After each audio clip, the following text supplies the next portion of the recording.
ternyata COVID itu membawa dampak positif ya untuk bisnis cold chain sendiri, karena kita lihat walaupun COVID itu memberikan efek yang lumayan buat bisnis lain, tapi di cold chain sendiri itu berdampak positif. Akhirnya pertumbuhan 3 tahun terakhir setelah recovery itu lumayan bagus. Dan event ini juga integrated ya Pak, artinya antara Horeca bisnisnya ada di situ, gitu.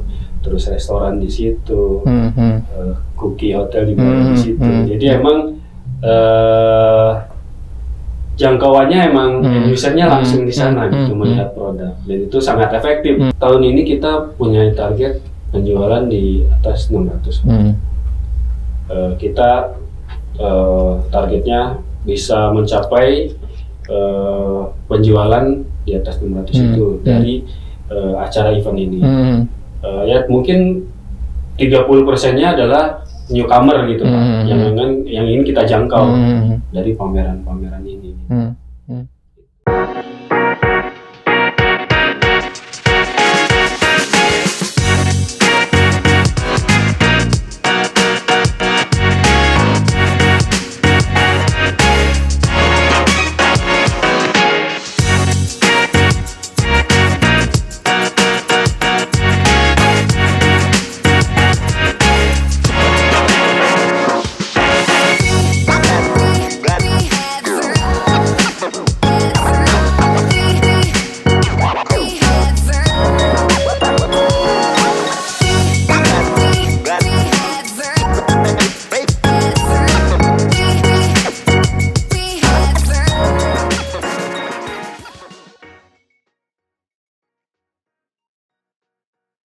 Baik, sekarang saya bersama dengan Bapak Fikri Zainuddin selaku Sales Manager dari Topre Refrigerator Indonesia.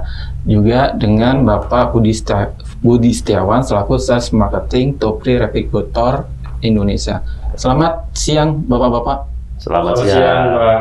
Terima kasih Pak. Ya, terima kasih Pak sudah hadir di podcast dari Transgo News Pak. Ya, terima kasih Pak sudah diundang untuk acara ini.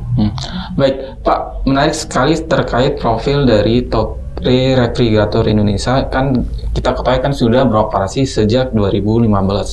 Mungkin bisa diceritakan bagaimana awal perjalanan bisnis dari ketika masuk pasar di Indonesia, Pak? Topre berdiri di April 13 2015 ya. Sebelum perjalanan itu sih sebelumnya Topre pernah jajaki di 2014. Kebetulan Topre masuk ada salah satu sister company kita namanya Toyotaka. Itu mencoba menjajaki pasar pendingin karena situasinya sister company kita itu adalah basicnya kaos ya. Nah, di perjalanan tersebut Topre memberikan satu lesson buat di Indonesia berjualan. Nah, tapi perjalanannya di 2014 sampai 1 tahun itu ternyata perkembangannya tidak sesuai ekspektasi.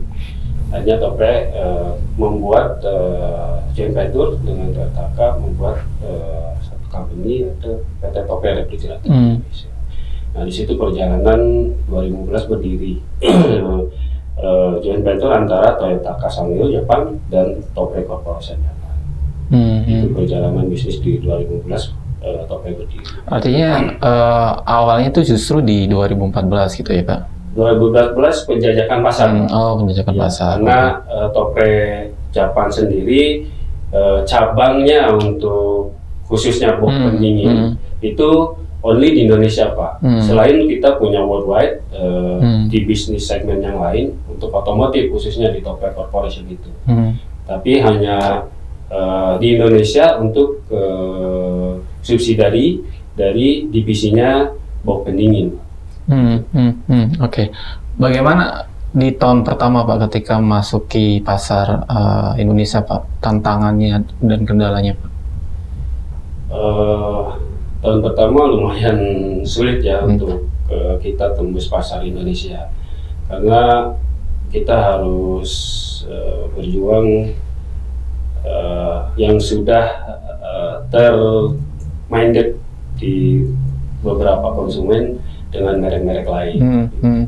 Itu kita coba tawarkan produk baru, brand baru yang memang agak susah karena ini sensitif dengan produk, gitu, dengan produk yang dibawa. Nah, perlu effort dari kita untuk brand yang kita bawa dan kita coba tawarkan ke beberapa konsumen lainnya dengan cara ya kita buat satu unit, kita coba tes market, akhirnya bisa diterima pada saat itu setelah 2 tahun jalan, 1 atau 2 tahun jalan. Salah satu kendalanya mungkin apa Pak? Apa karena brand baru terus pasar belum percaya dengan kualitas produknya atau apa biasanya? Nah, itu benar. Jadi salah satu brand baru itu perlu bukti ya Pak. Nah, salah satunya ya kita belum punya bukti karena brand kita di Indonesia brand baru yang notabene semua konsumen belum tahu. Nah, coba kita tes market yaitu dengan membuat satu unit. Coba kita tes bareng-bareng, kita lihat ya alhamdulillah mereka bisa terima sampai hari ini. Oke. Pasar utama dari Topre kan cold chain Pak, atau rantai dingin lah. Tentu di saat 2015 kan sangat berbeda dengan tahun sekarang yang perkembangannya sangat pesat kan untuk cold chain. Saat itu gambaran bisnis cold chain seperti apa sih Pak?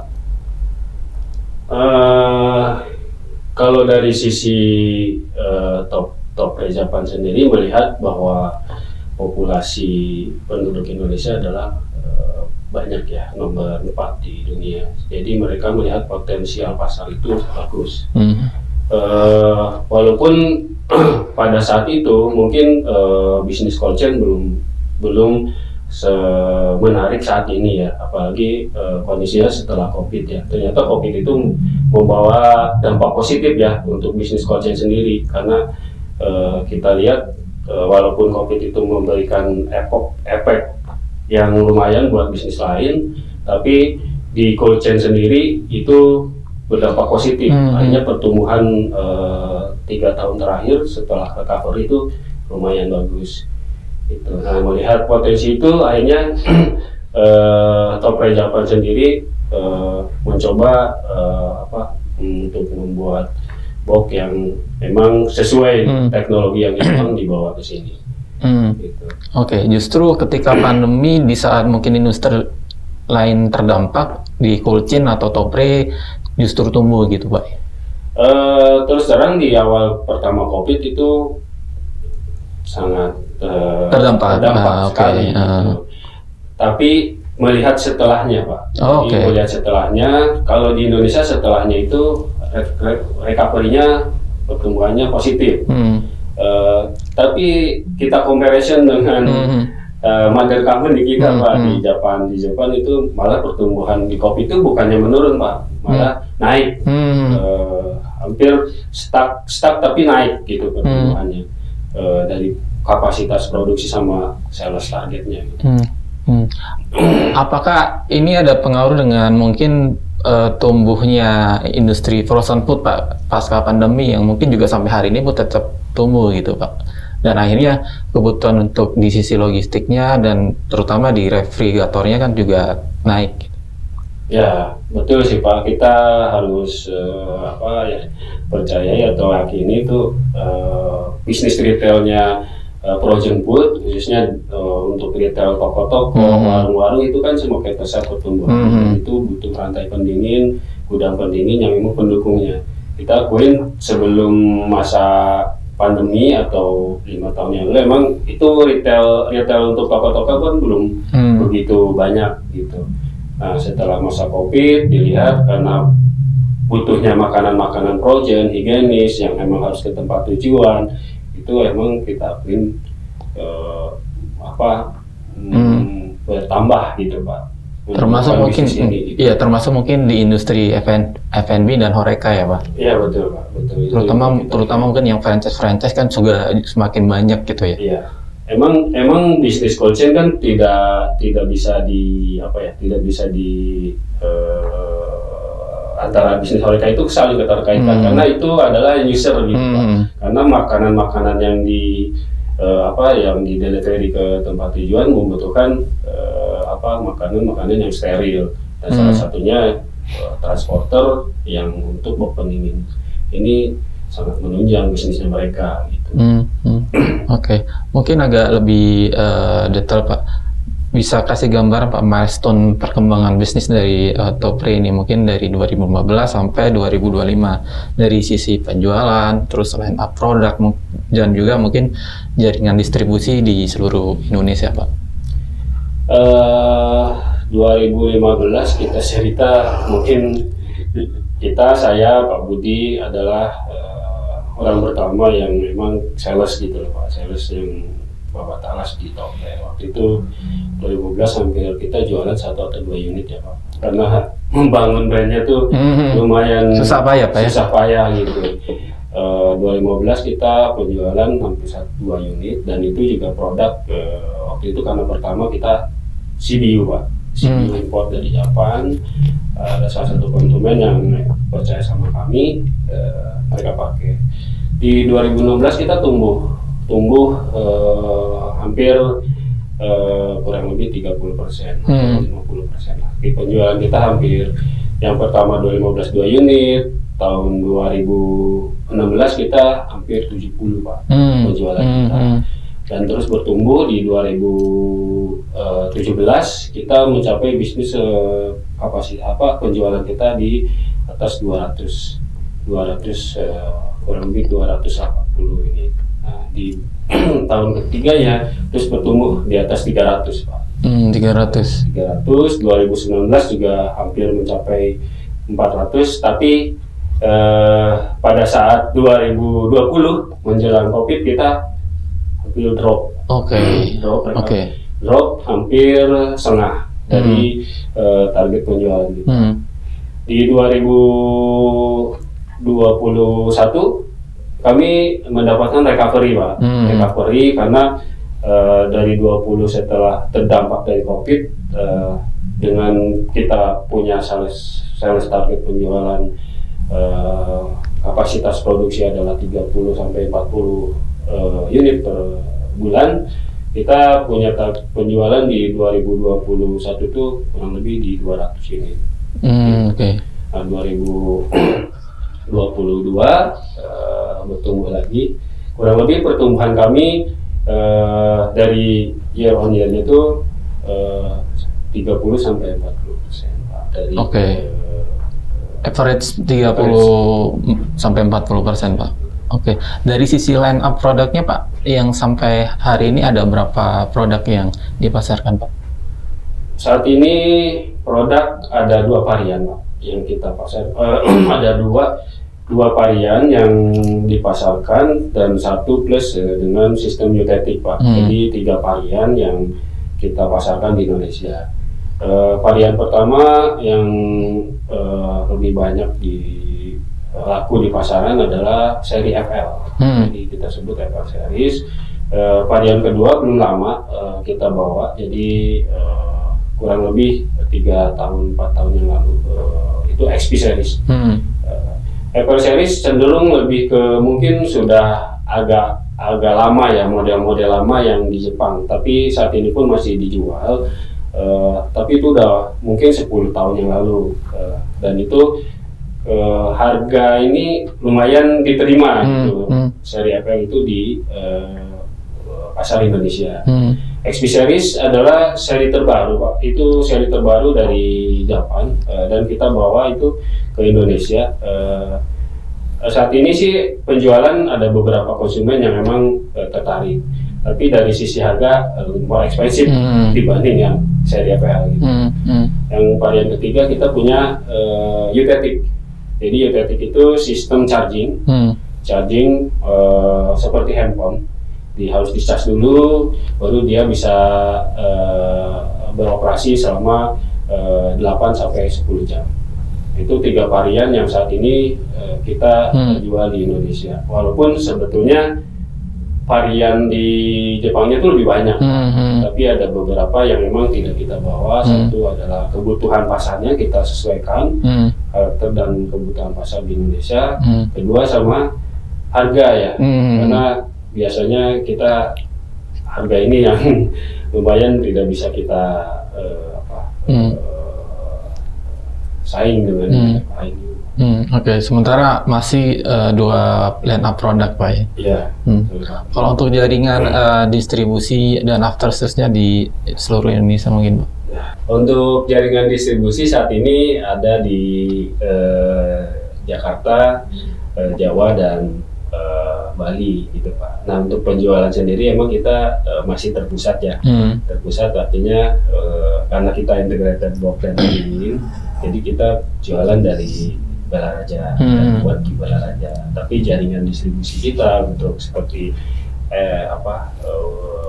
after sales, bengkel, rekanan itu sudah terjaring dari mulai Medan, Palembang, Jakarta, Bali, Kalimantan, dan Sulawesi.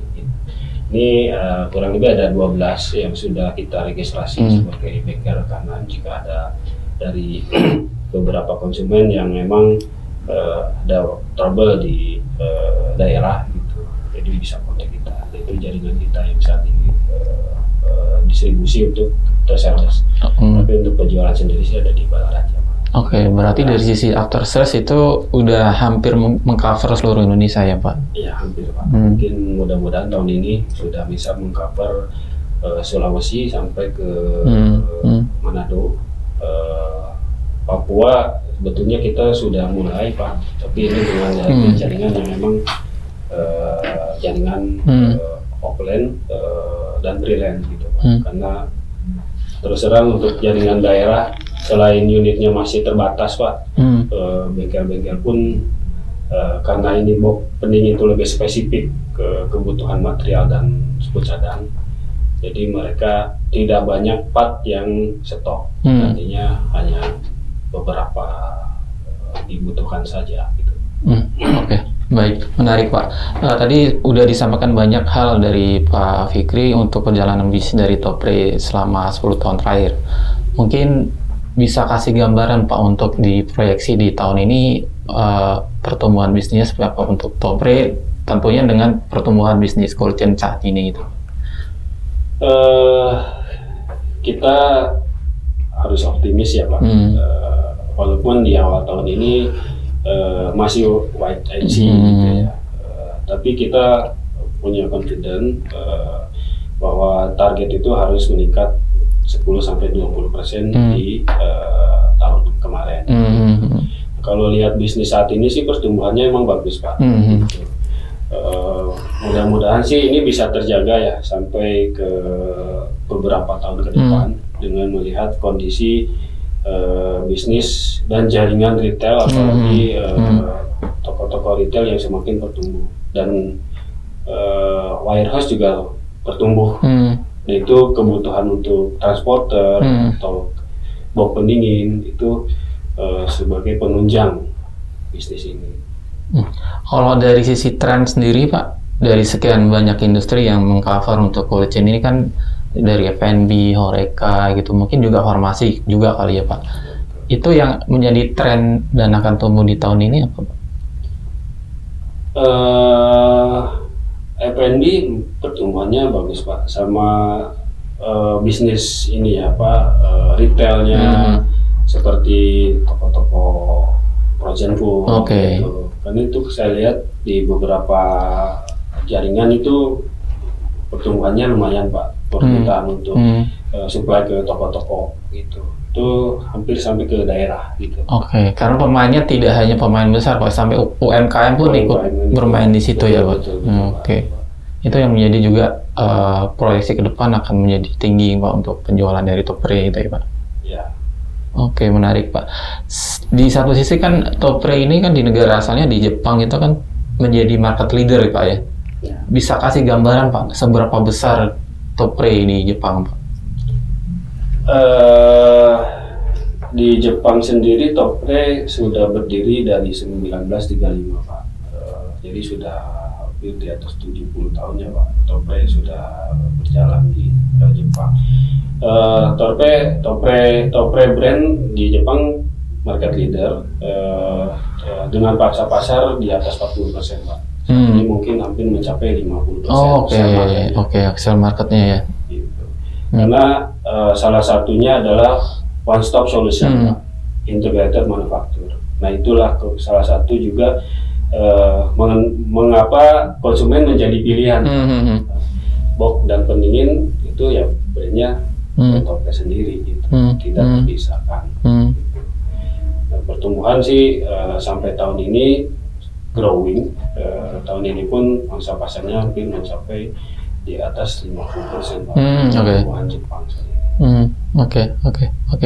Dan di negara asalnya di Jepang itu kan sebenarnya line up produknya kan beragam, Pak ya. Mungkin yang saya baca di websitenya kan ada sekitar 5 segmen gitu, Pak.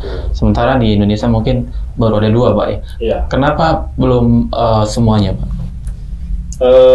Karena Topre Japan menganalisa pasar ya. Kebetulan sebetulnya Topre sendiri sudah ada untuk segmen otomotif, otomotif di Indonesia. Tapi kemarin waktu kita berdiri di tahun 2019 perusahaan PT-nya itu sempat ada COVID, Pak. Jadi itu yang membuat terdampak bisnis worldwide-nya Topre sendiri terdampak hampir di beberapa negara gitu. Yang akhirnya untuk segmentasi bisnisnya otomotif itu di pending, Pak. Nah, kita fokusin ke box pendingin. Box pendingin Kalau di segmen warehouse atau cold storage sendiri seperti apa, Pak? Peluangnya? Peluangnya sih bagus, Pak. Kalau kita lihat di segmen bisnis Indonesia ya. Tapi karena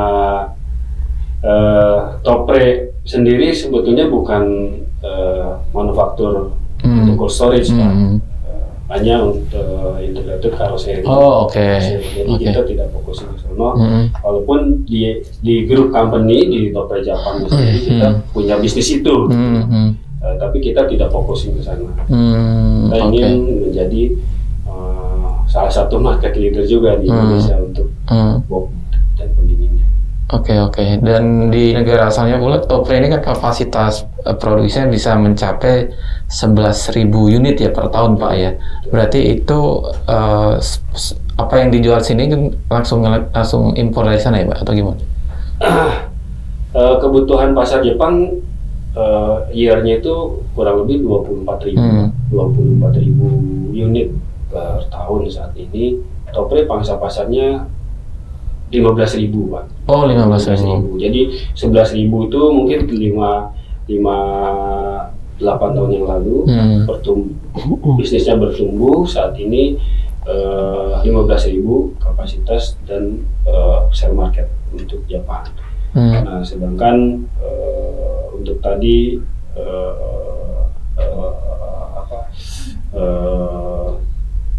Topre sendiri produk yang dijual itu sama, Pak. Tapi tidak semua varian Japan kita bawa ke sini. Yang modelnya kita CKD, Pak. Jadi memang import, 80% material kita import dari Japan, 20%-nya lokal. Untuk reduce cost down ya, seperti yang material yang di sini ya kita supply dari lokal. Tadi sudah dijelaskan untuk spesifikasi teknis dari dua line produk, Pak ya. Tapi kalau dari sisi unit truknya ini, apakah ada ketentuan, Pak, spesifikasi tertentu, Pak? Untuk spesifikasi ketentuan ada, Pak. Jadi kita sesuaikan varian-varian yang memang kebutuhannya pasar Indonesia. Model-model yang seperti misalkan kan dari box yang unit-unit cart kecil sampai light truck atau medium truck. Itu varian kita bisa masuk ke semua segmen itu. Kita siapkan. Jadi pada saat ada negosiasi atau inquiry dari customer, kita akan tanya mereka kebutuhannya apa, truknya pakai apa, model seperti apa yang dibawa, barang apa yang dibawa. kebutuhan temperatur, kita coba diskusikan itu supaya sesuai dengan apa yang mereka butuhkan. Berarti produk Topre ini support untuk semua merek dan semua jenis kendaraan ya, mulai dari mungkin medium trucknya, light trucknya sampai yang tertinggi Pak ya. Betul Pak.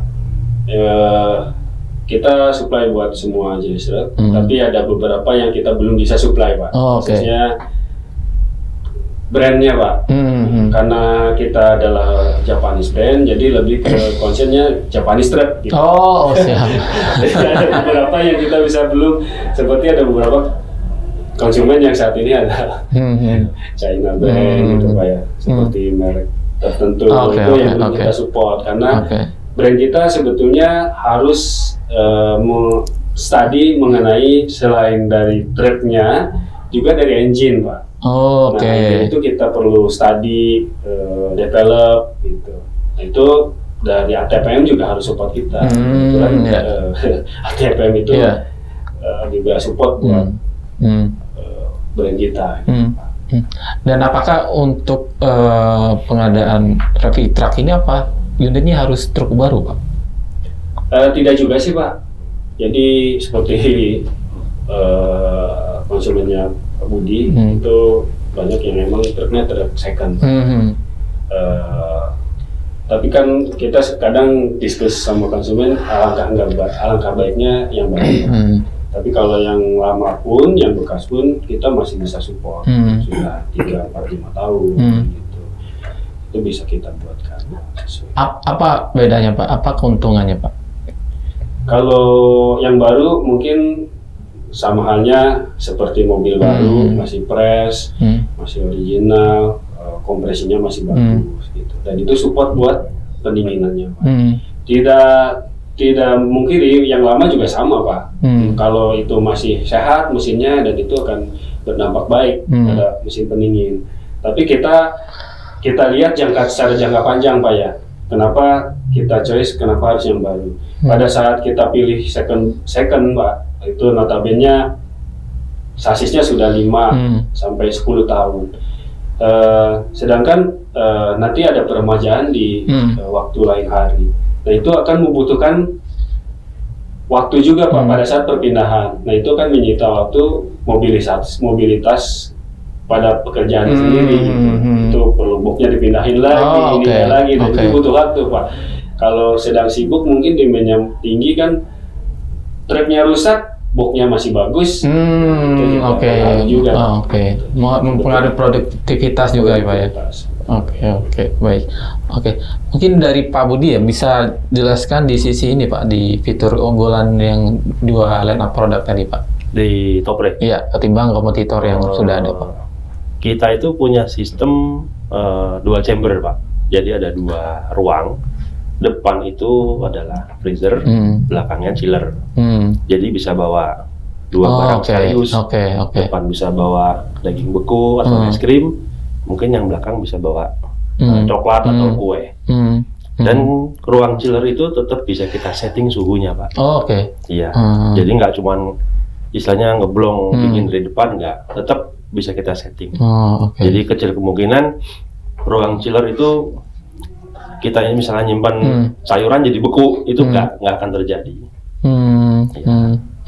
Itu bisa didesain dengan pintu yang berbeda Pak, atau gimana Pak untuk 2 chamber itu?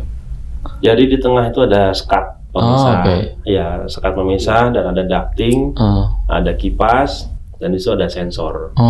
Jadi sensor ini yang akan kapan dia harus mematikan kipas, kapan dia harus menyalakan kipas untuk menyesuaikan suhu di ruang chiller itu.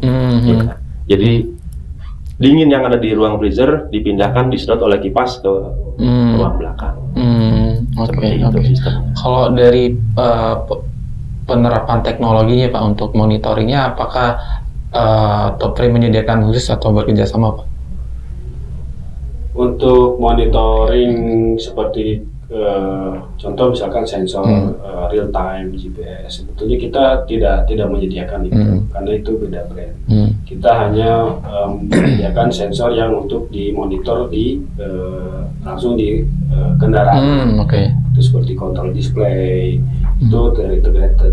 Jadi apa yang tadi disebutkan antara ruang belakang sama ruang depan itu terkontrol di depan. Jadi termonitor oleh driver. Sedangkan jika konsumen itu membutuhkan monitoring secara real time di lain tempat, itu mungkin dibutuhkannya satu GPS yang memang kita tidak punya produk itu. Biasanya kita gandeng beberapa partner atau konsumen yang membawa produk partnernya sendiri. Gitu. Oke, berarti untuk monitoring teknologi monitoringnya menggandeng brand lain ya untuk topik yang ketiga. Oke, baik Pak.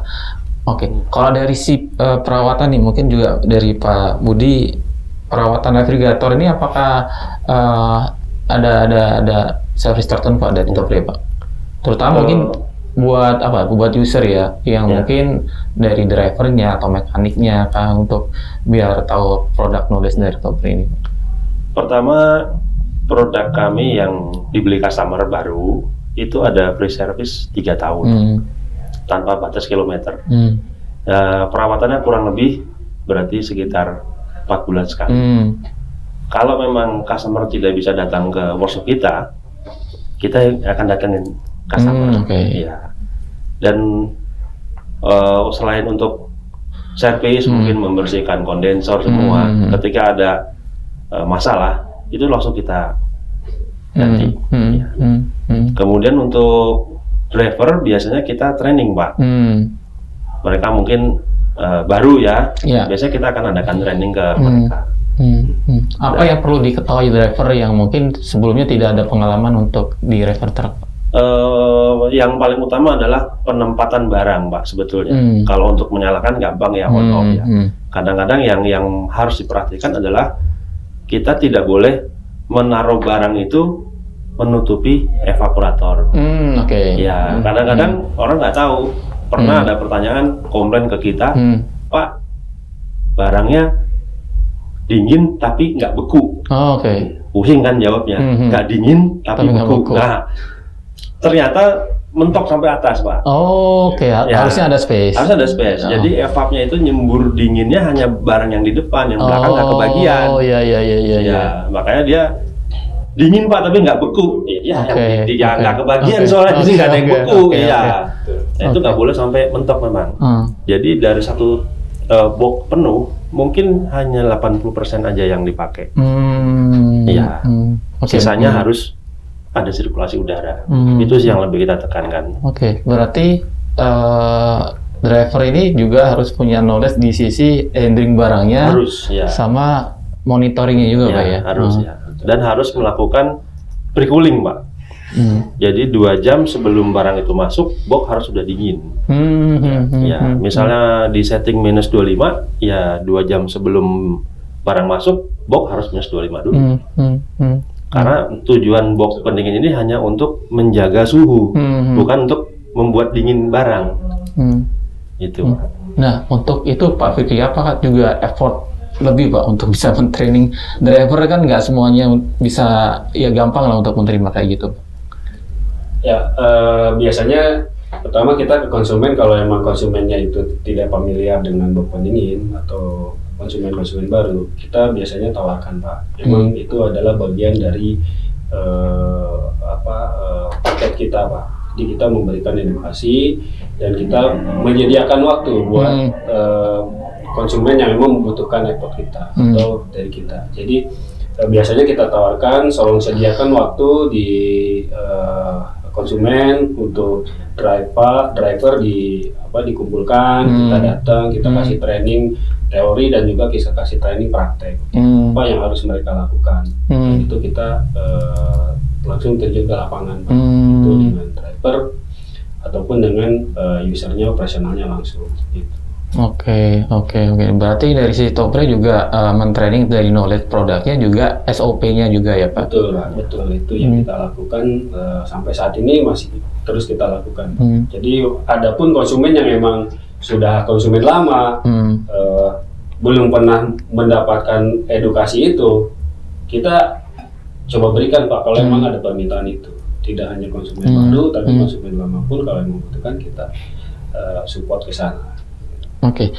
Tapi sebenarnya dengan udah banyak pemain top refrigerator ini, sebenarnya apa Pak yang jadi kebutuhan utama dari konsumen Pak?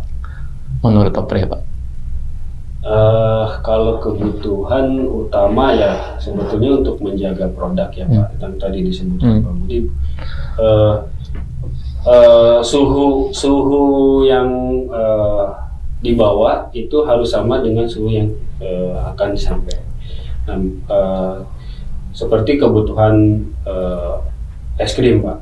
Es krim itu adalah barang yang mudah rusak.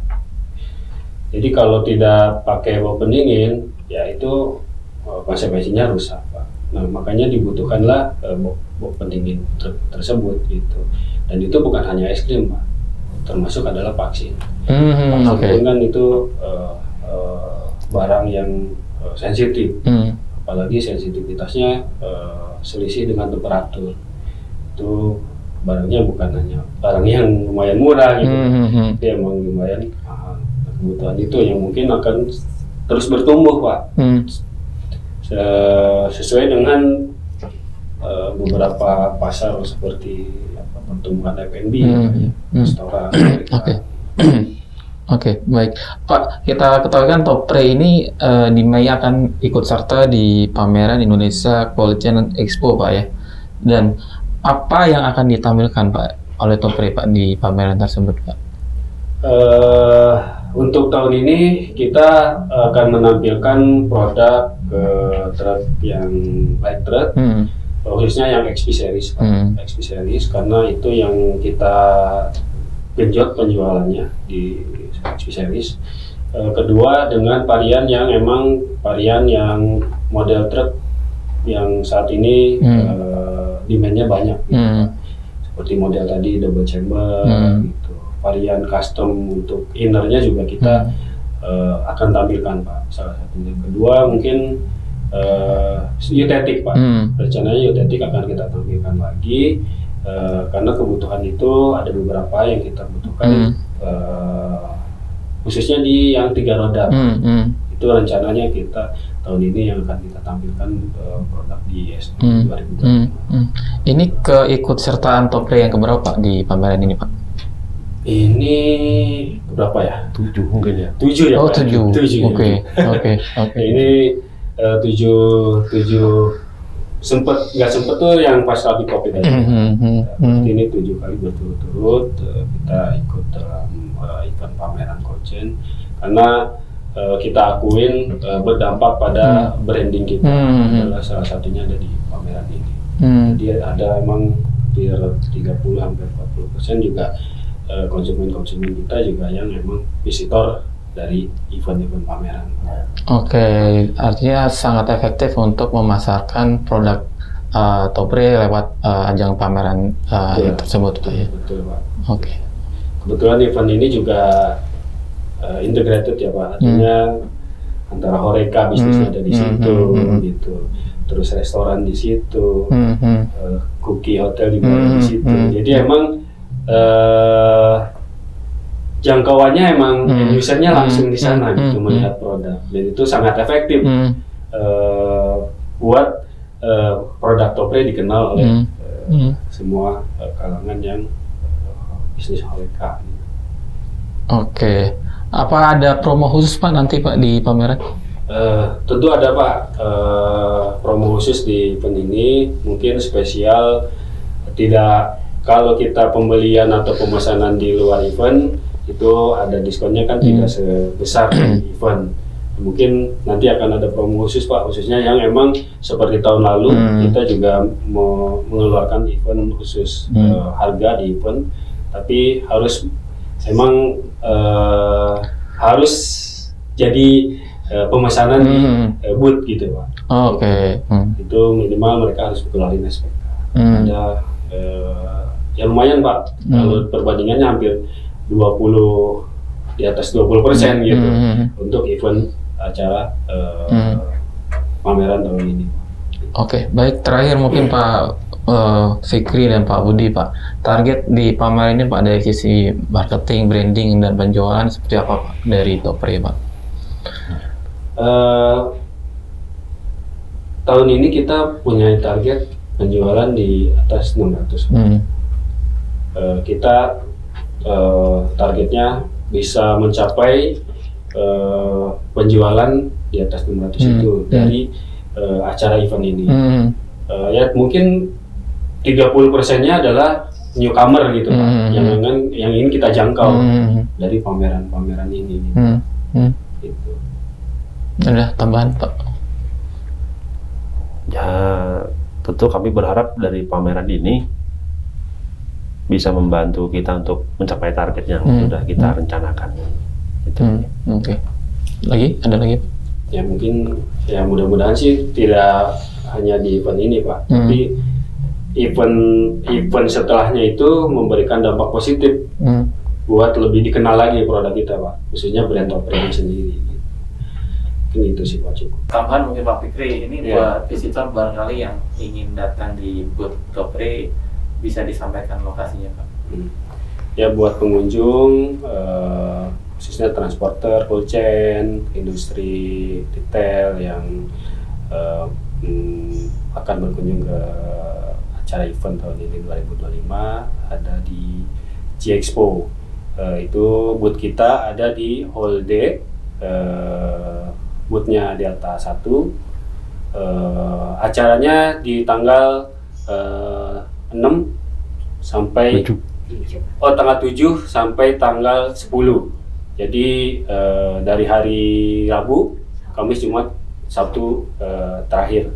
Jadi kalau tidak ada waktu di acara atau di hari-hari kerja, mungkin bisa hari last day itu di hari Sabtu.